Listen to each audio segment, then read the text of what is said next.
Bandara Kuala Namu. Seperti yang disampaikan Pak Tiko tadi, jujur kami kaget. Saya membayangkan dan mengimajinasikan transaksi BOT Kuala Namu ini mirip seperti kasus dan tragedi transaksi BOT JITC oleh Hutchinson. Selanjutnya adalah soal Bandara Kuala Namu.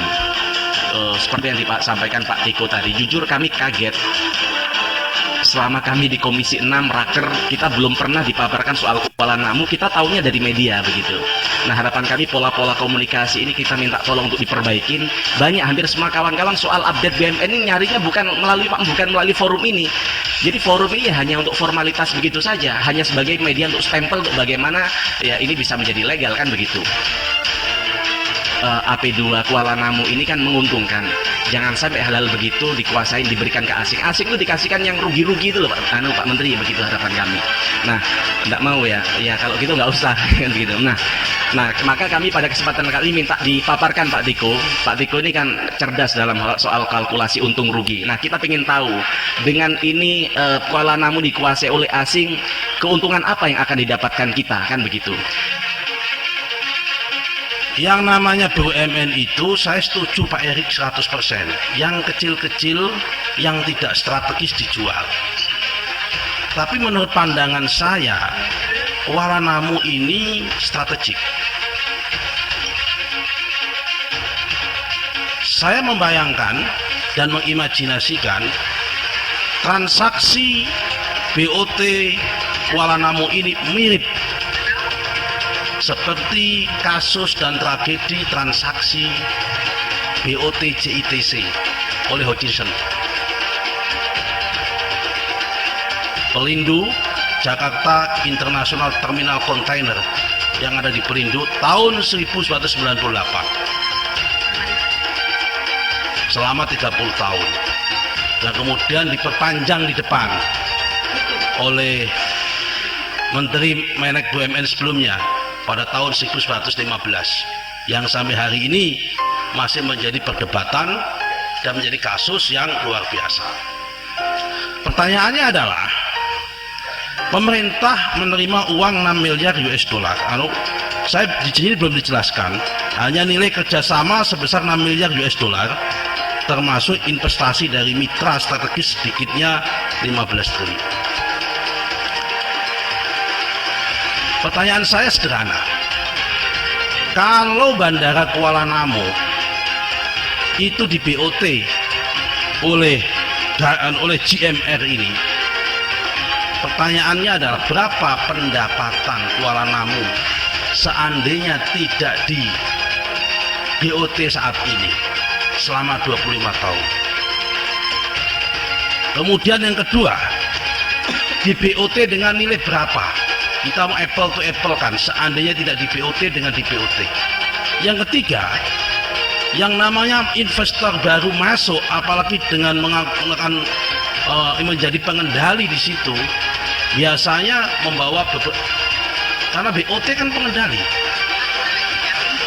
Kenapa? 51%, tapi kan dia pengelola manajemen, dia hak pengolahannya. Oke, joint operation. Pertanyaannya adalah dia membawa uang berapa, dan kemudian menjanjikan yang katanya mau jadikan hub di situ, itu akan membawa penumpang berapa janjinya setahun. Karena tentunya yang namanya jasa terminal itu pasti dia yang ditawarkan adalah penumpang sama sistem. Nah, karena itu kita perlu koreksi. Harusnya yang namanya Angkasa Pura dengan model bisnis yang sangat strategik dan itu punya hak monopoli oleh pemerintah di situ, tidak perlu melakukan kerjasama itu. Seperti halnya dengan JITC. Dulu JITC juga tawarannya sama, dia akan membawa hub semua kapal-kapal itu dari Hong Kong langsung ke Indonesia, tidak perlu lewat Singapura. Nyatanya setelah di BOT oleh JITC juga hub itu nggak muncul. Tetap aja Pelindo itu, IPC kita Pelindo itu masih kalah bersaing dengan dengan pelabuhan yang ada di Singapura.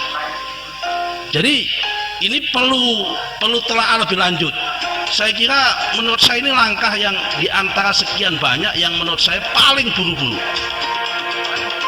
Tanggal 23 November Angkasa Pura II ya ingin bekerja sama dengan pemenang tendernya yang namanya GMR ya, konsorsium dari India yang merupakan pengelola bandara New Delhi, Hyderabad dan juga Charles de Gaulle di Prancis ya. Ini pemain besar lah. Nah, di mana kita mendengar bahwasanya ternyata Angkasa Pura II membuat joint venture GV ya dengan GMR itu di Angkasa Pura Aviasi, di mana sahamnya Angkasa Pura II itu 51%, lalu GMR ini 49%. Tadi juga Pak Tiko tidak menjelaskan juga ke kita secara detail bagaimana ada kewajiban setelah nanti ya investasi kerjasama ditandatangani, kemungkinan besar yang saya dengar informasi juga, nanti tolong dijelaskan secara detail kita, 23 Desember nanti tanda tangan, pihak GMR itu akan memberikan yang namanya upfront payment kepada kita 1,58 triliun, di mana uang 1,58 triliun itu bisa dipergunakan oleh AP2 untuk melakukan pembangunan bandara baru atau revitalisasi bandara-bandara yang sudah existing. Misalnya bandaranya Pak Martin Manurung di Silangit itu yang sudah berkali-kali minta anggaran tambahan runway tapi tidak bisa terwujud, mungkin dengan ini uangnya bisa dipakai untuk bangun tambahan perpanjang runway.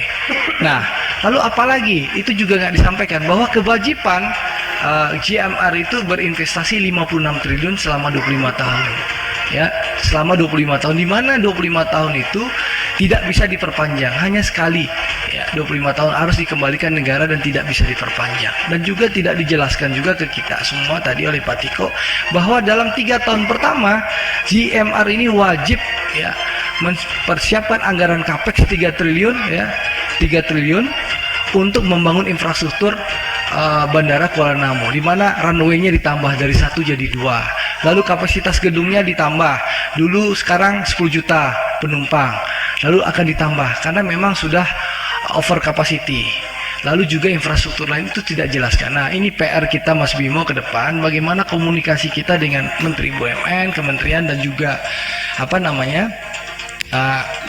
BUMN sebelum melakukan aksi-aksi korporasi, infokan ke kita supaya kita bisa saling support dan juga menepis isu bahwa adanya pengalihan aset, menepis isu adanya penjualan aset. Nah, padahal 100% sekali lagi ya, Bandara Kuala Namu ini masih dikuasai oleh AP2 ya, hanya kerjasama konsesi.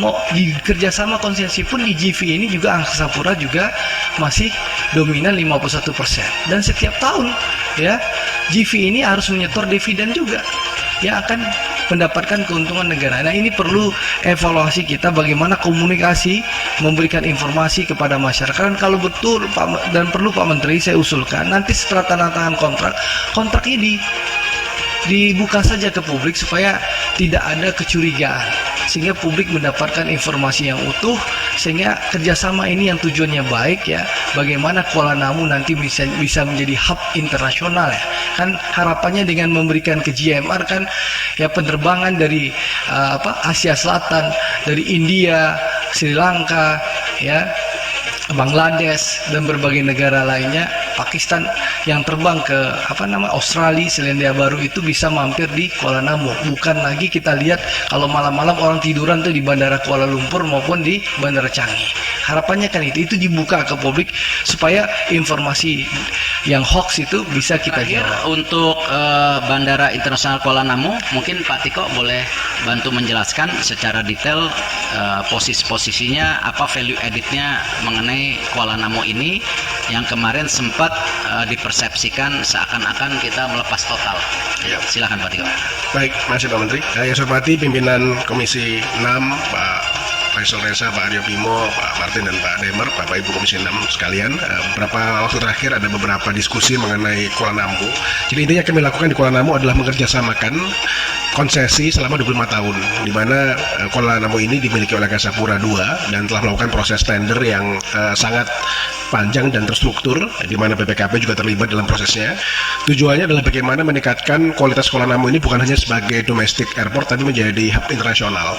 Kita tahu bahwa posisi geografis Kuala Namu ini sangat baik, di mana salah satu bidder yang akhirnya menang yaitu JMR. Ini adalah pemain dari India yang dimiliki sebagian oleh pemain dari Prancis ADP, dan mereka akan menggunakan Kuala Namu sebagai base untuk mengurangi dominasi daripada Changi dan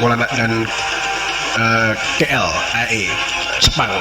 Karena memang arus penumpang dari Asia Selatan yang menuju Asia Utara dan Australia ini sekarang ini sebagian besar transit di Changi dan di KLAE, sementara Kuala Namu ini kapasitasnya besar dan bisa kita scale up menjadi bandara yang berkelas dunia, dan JMR juga telah memastikan akan menanamkan modal sebesar 56 triliun untuk bisa meningkatkan kualitas dan kapasitasnya, sehingga diharapkan penumpangnya nanti bisa meningkat mencapai 54 juta penumpang. Saat ini ada di kisaran hanya 10 juta. Jadi ini saya rasa deal yang sangat baik, prosesnya juga kita kawal dan kita minta BPKP untuk mengawal juga. Insya Allah ini menjadi satu bekerjasama strategis, dan setelah 25 tahun nanti kalau bandaranya sudah bagus dan meningkat kualitasnya akan kembali lagi menjadi milik AP2. Dan tentu ini jadi introspeksi buat Kementerian BUMN. Nanti kita juga akan tegur daripada pimpinan direksi BUMN yang kami terpikir dengan adanya pertemuan-pertemuan antara Komisi 6 dan para direksi, saya pikir sudah diungkapkan dengan hasil pertemuannya. Kan kadang-kadang kita tidak, ya mohon maaf, kayak Peruri sendiri kita juga nggak tahu sampai sedetail itu gitu. Ada anak perusahaannya lagi apa, saya juga nggak tahu. Nah, jadi ini hal-hal ini sepakat ada kesalahan dari kami, tapi kami akan tegur juga direksi AP2 atau AP1 tadi yang di masalah kepegawaian kita akan panggil nanti, masalah Kuala Namu itu juga. Tetapi memang waktu itu kami sama Pak Tiko melihat seperti ini. Tepat yang Pak Demer sampaikan, sudah ada undang-undang bahwa private sector boleh punya airport. Seperti yang di Labuan Bajo dimiliki oleh pengusaha nasional yang join dengan Changi. Pengusaha nasionalnya Yono Kardik kalau nggak salah, Kardik itu berpartner dengan Changi gitu. Nah, untuk yang hasil pemetaan kita, memang yang menarik dari Kuala Namu ini saya tidak akan detail, tapi waktu itu pemikiran kami di kementerian bahwa mereka itu membawa traffic tambahan. Jadi bukan orang Indonesia dikirim ke luar negeri, tapi ini merupakan traffic tambahan dari mereka, transit lalu pergi ke negara lain. Jadi ini sebagai basis transitnya mereka, dengan catatan tentu harganya lebih murah, ya kan. Biasa kalau misalnya transit di Singapura satu orang kena $300, saya asal sebut angkanya ya, saya nggak tahu detailnya. Tapi kalau di Kuala Namu mungkin 200 misalnya. Toh mereka hanya transit gitu, sebelum mereka pergi ke Korea, sebelum mereka, jadi bukan sebagai basis orang Indonesia keluar negerinya jadi hubnya. Karena tidak mungkin kita berpartner atau menarik partner dari luar tetapi tidak menambah traffic, kan sebenarnya rugi gitu tadi yang disampaikan. Nah, ini kenapa. Dan memang untuk jenis-jenis airport seperti ini mungkin di Indonesia hanya 3-4 airport yang bisa. Tidak mungkin Labuan Bajo menjadi hub seperti itu. Tapi di Kuala Namu ataukah mungkin di Manado atau mungkin Denpasar itu bisa. Nah, tapi tempat lain sepertinya sulit. Tapi ini kita akan petakan. Karena itu kita juga sudah bicara dengan Menteri Perhubungan untuk mereview open sky policy. Karena seperti negara Amerika dan China pun yang namanya airport internasionalnya pun hanya 6-7 airport. Bukan seperti di Indonesia yang jumlahnya berapa, 31 international airport, yang akhirnya apa, sama ketika kita bicara kesehatan 600.000 bangsa Indonesia berobat ke luar negeri, ya memang aksesnya luar biasa itu. Nah ini yang kita minta kemarin, untuk juga nanti sendiri kan katanya mau ada tambahan meeting Garuda, nggak tahu nanti keputusannya apa. Sama tidak mungkin kita bisa membenahi strategi besar industri pesawat terbang kita kalau domestiknya kita juga tidak kurung.